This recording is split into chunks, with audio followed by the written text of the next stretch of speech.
საღამო მშვიდობისა. Აი ჩვენ ხედავთ რომ ქვეყანაში თურმე მაშინ როცა ადამიანებს ქიმიური იარაღით წამლავდნენ, ადამიანებს რომლებიც საქართველოს ევროპულ მომავალს იცავენ, ამ დროს სამართალდამცავებს ყურადღების მიღმა რჩებათ ისეთი რეალური კრიმინალური თემები, როგორიცაა მაგალითად ნეოფაშისტური ორგანიზაციის ჩამოყალიბება, რომლებიც იდეოლოგიური განსხვავების გამო იტაცებდნენ ადამიანებს, ბნელ სარდაფებში შეჰყავდათ, მათ აწამებდნენ.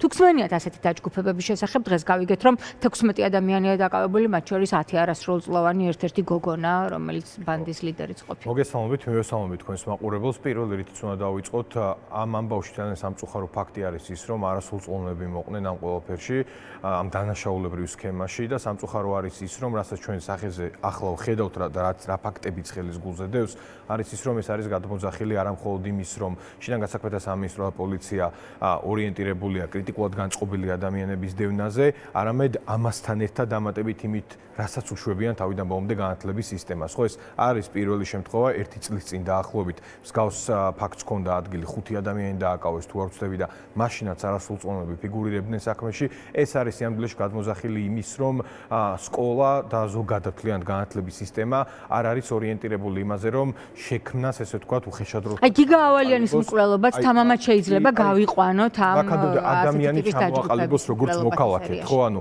თავიდან ბოლომდე ცდილობენ მოაშთონ ყველა ის სივრცე, სადაც შეიძლება ადამიანს ესაუბრებოდნენ იმაზე, თუ რა მნიშვნელოვანი იყო შენ ამ ქვეყნის მოქალაქე, ამ სიტყვის ყველაზე ტრადიციული მნიშვნელობით, ანუ ყველაზე ვრცელი მნიშვნელობით, სადაც შენ იცი რას ნიშნავს კონსტიტუცია და იცი რომ ამ კონსტიტუციას იცავენ. და არა ის რომ როდესაც სკოლაში გელაპარაკებიან კონსტიტუციაზე და მე ხედავდე რომ საღამოს ამ კონსტიტუციის დაცვის გამო ადამიანებს არბებდნენ, სცემდნენ, იტაცებდნენ, სახეში აფურთხებდნენ და ქალებს გაუპატიურებით ემუქრებოდნენ. არა ის რომ მაგალითისთვის სკოლაში მასწავლებელი იყოს პარტიული კოორდინატორი და ამის მიხედვით ატარებდეს რაღაც გარკვეულ ხაზს. მოკლედ ეს არის ძალიან კომპლექსური საკითხია, სადაც სამწუხაროდ ხედავთ ერთის მხრივ ჩამოშლილ სამართალდამცავ უწყებებს და ამას ემატება მათ შორის ისიც რომ ამ ქვეყანაში მკვლელობა განსაკუთრებით ბოლო რამდენიმე წელში თითქმის ყოველდღიურობად იქცა. ხო, აგერ აქვს 1 წლის წინ ჯანგველაძის მკვლელობა რო გავიხსენოთ, ვაკეში ქვეყნის მთავარ გამზირზე მოკლეს ადამიანი და კილერი ვერ დააკავეს ხელკვარზე და დღეს საერთოდ არ იციან რა ხდება ამ საქმის გარშემო, ხან ერთს ამბობენ, ხან თუმცა ვიცით რომ ქვეყნის მთავარი პროკურორი იყო მთავარი შემკვეთი და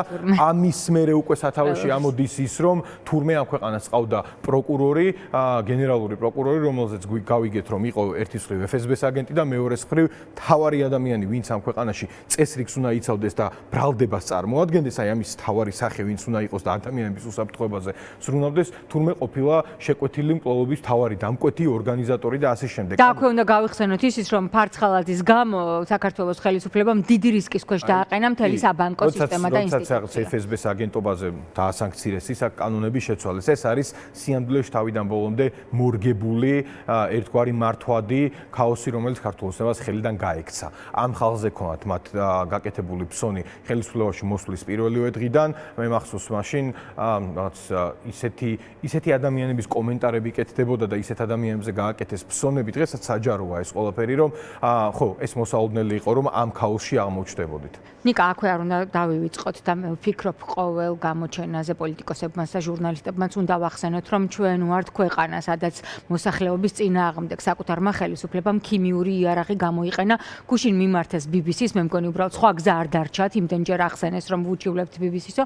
მიმართეს BBC-ს და იქედანაც მიიღეს წერილი, რომ მადლობა ყველა მამაც მოქალაქეს, რომელმაც ღიად ილაპარაკა იმ პრობლემებზე, რომელიც ხელისუფლებამ შეუქმნა მათ, მაგრამ ხარს უჭერენ თავიანთ ჟურნალისტებს, რომლებმაც შექმნეს ეს ძალიან მამაცი ფილმი. ხო, სინამდვილეში ჩვენ რასაც ხედავთ არის ის, რომ საბჭოთა იქ თავარი იყო ბიძინა ივანიშვილის ხსენება. აი მაგამდე მიდივარ საბჭოთა რეჟიმის შემდეგ ამ ქვეყანაში საკუთარი ადამიანების წინააღმდეგ რაღაც ქიმიური ნივთიერებები გამოიყენეს პირველად და ეს დამოუკიდებელი საქართველოს ისტორიაში მოხდა პირველად და ეს ქნა ერთის მხრივ საქართველოს ისტორიაში საბჭოთა რეჟიმმა, მეორეს მხრივ ბიძინა ივანიშვილმა. ოღონდ აქ თავარი ამბავი გუში რაც მოხდა, ჩვენ თუ ჩავშლით რაღაც პუნქტობრივად რაც ილაპარაკა შალვა რამიშვილმა, მაინც შალვა პაპუაშვილმა პრინციპში და იგივეა. რაც ილაპარაკა არის ის, რომ მათი თავარი ორიენტირი არის როგორმე ბიძინა ივანიშვილის დისტანცირება ამ საკითხებიდან.